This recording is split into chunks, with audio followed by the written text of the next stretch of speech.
So we have come to the close of this national symposium, learning from each other, building blocks for climate resilient local communities in the Philippines. And it's really a great honor for me to stand before you today to address you as we close this symposium. Let me first thank the organizers, Dr. Lansigan, salamat po, Dr. Forese, Dr. Espadon, for your leadership. And it's through your vision, of course, that this symposium has been made possible, and for reaching out to each other. Siyempre, kailangan din nating pasalamatan lahat po ng nag-participate, lalo na po yung mga galing sa local government units. Siguro, bigyan natin ng round of applause lahat ng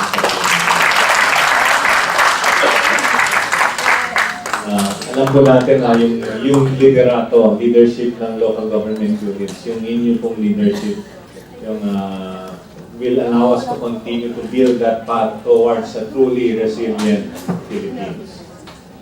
We also know how timely this symposium is. I cannot overemphasize the timing of this symposium. I know this was scheduled even before Yolanda hit, but it is really an important venue for us to talk about very important things. We now live in an era where climate change impacts are accelerating, and I think it's no longer necessary for me to elaborate on why we must take climate change seriously. Alam na po natin yan, because climate change is a reality here, happening already in our country, happening now. Hindi po yan science fiction that will happen in the distant future.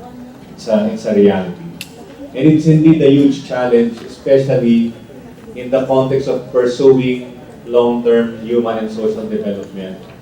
That the Philippines faces a lot of disasters relative to other countries. And there is no doubt that climate change will make this challenge more daunting, and especially as we try to pursue human and social development. But my friends, I think the greater tragedy is if we let these disasters, these calamities destroy our spirit as a people. And we should not allow that to happen. And when we ponder upon this crisis, the climate change crisis, I think it's worthwhile to ask, sino bang nasa harapan ng bakbakan nito? Siyempre po yung local communities and the local government units. And kaya po mahalaga itong pinag-usapan natin itong nakaraang 2 araw. And it is also in this light that for each and every disaster we face, we renew this spirit of bayanihan, always reborn and rekindled in the aftermath of every disaster. Mahalaga po ito because most of us realize the wisdom that those who are most vulnerable, of course, deserve a better fighting chance and equitable access to a brighter future. Lahat po ng kababayan natin ay humihiling ng mas, they want better lives, especially when we face all of these challenges. Now, our experience as a people prone to disasters also challenges us to learn from each other as we have done so in the past 2 days, so that we are able to cope better collectively.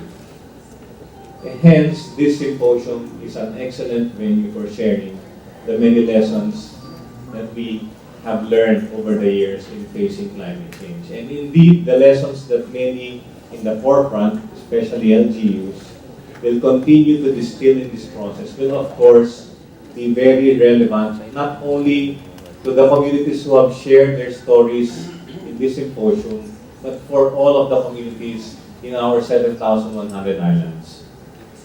And its relevance is also underscored by the fact that this will be an important input for those tasked to craft both national and local policies. Ayun po, imbitahan ko po kayong huminga ng malalim. Hinga kayo ng malalim. Last September, the Intergovernmental Panel on Climate Change released its 5th assessment report. And ang sabi po ng report nito, it's extremely likely. Baka ito na yung pinakasagad na kayang gawin ng agham. Extremely likely that the human influence has been the dominant cause of climate change. And in June of this year, lumabas din po yung report that we have reached the 400 parts per million mark in terms of carbon dioxide concentrations. Kaya hinga ulit tayo ng malalim. We are the first generation of human beings to inhale air which has 400 parts per million of carbon dioxide. Wala pa hong tao na nakakahinga ng ganitong hangin na ganun katindi ang concentrations ng CO2. So, yan po ay isang reminder sa atin na ito ay tunay na problema at nahihinga natin itong problema na ito. And so, development must be made climate smart. And it's important for us to mainstream climate risk reduction into our development planning. Because climate change and disaster risk are not just issues about the environment. They are not just issues about hazards. They have great social, economic, and political dimensions. Now, in the face of this planetary crisis, I would call a planetary crisis and also a national emergency as we have experienced in the recent past. May panahon ba at may dahilan pa ba tayong maging optimistic? Can we rise to this challenge? My answer is yes, and the only answer is yes. We must remain optimistic. Because only through a positive vision can we inspire and attain positive change. And with people like you in this room, there is always room for optimism. Now, I also trust that we have learned a lot these past 2 days and have found the important synergy among all of our organizations and institutions. Kasi isa sa mga nakaka-inspire po na nakikita natin in this moment of emergency, nakita naman natin muna yung spirit ng pakikisa, ng pagdadamay ng Pilipino. But also, we see this very powerful outpouring of brilliant ideas and pioneering efforts from the synergy of government, lalo na ulit yung local government, civil society, and syempre yung academia and also the private sector. So I am truly hopeful that the efforts we have pursued under this process, tuloy-tuloy po ito na paglalakbay para sa lahat, at yung efforts natin dito would be part of the right steps towards building trust and solidarity, and that these partnerships around the country are fully contextualized by an emergency climate pathway and the imperative to fulfill and foster our people's right to a better life. This national symposium certainly has provided us with the opportunity to learn from each other's experiences on how our respective communities are addressing climate change. Now, through a framework of cooperation, I believe we can create viable and sustainable partnership arrangements among all LGUs and among communities and partner institutions. I also hope that everyone has had a fruitful exchange of ideas here in this venue. And talking about exchange of ideas, it reminds me of a saying. Hindi ko na alam kung sino nagsabi nito kasi hindi malinaw kung sino, pero ito yung saying, if you had one piece of bread and I have one piece of bread and we exchange our pieces of bread, tigilan tayo ng piraso ng tinapay. Tigisa pa rin. But if you have an idea and I have an idea, if we exchange our ideas, then both of us would have how many ideas? We would have two each. That's the nature of synergy. And synergy is when the sum of the parts is larger than the whole. That is what I think we have achieved in these last 2 days and with what we want to continue to achieve. Synergy of efforts among our communities so that climate change becomes a challenge that we can address and mainstream and institutionalize with solid results both at the national and local levels. And the opportunities of these partnerships for learning, leadership, collaboration must be taken forward. Hindi po ito natatapos dito sa Traders Hotel. We should take this forward as we collectively embark on this journey.